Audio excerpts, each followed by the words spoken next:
This is a power cell lithium battery from China, eBay, weighed 22 kilos. We cut it apart.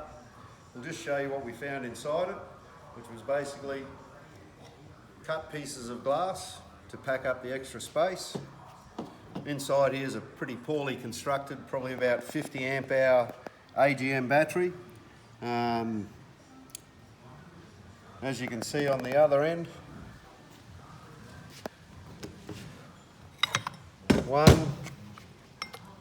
2, 3, 4, 5 bits of glass either end, and a tiny little battery inside that doesn't even fill the battery case.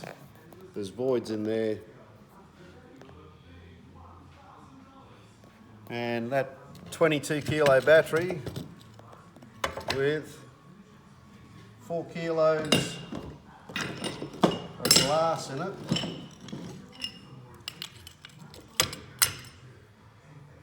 Cost the customer $550. You get what you pay for, unfortunately.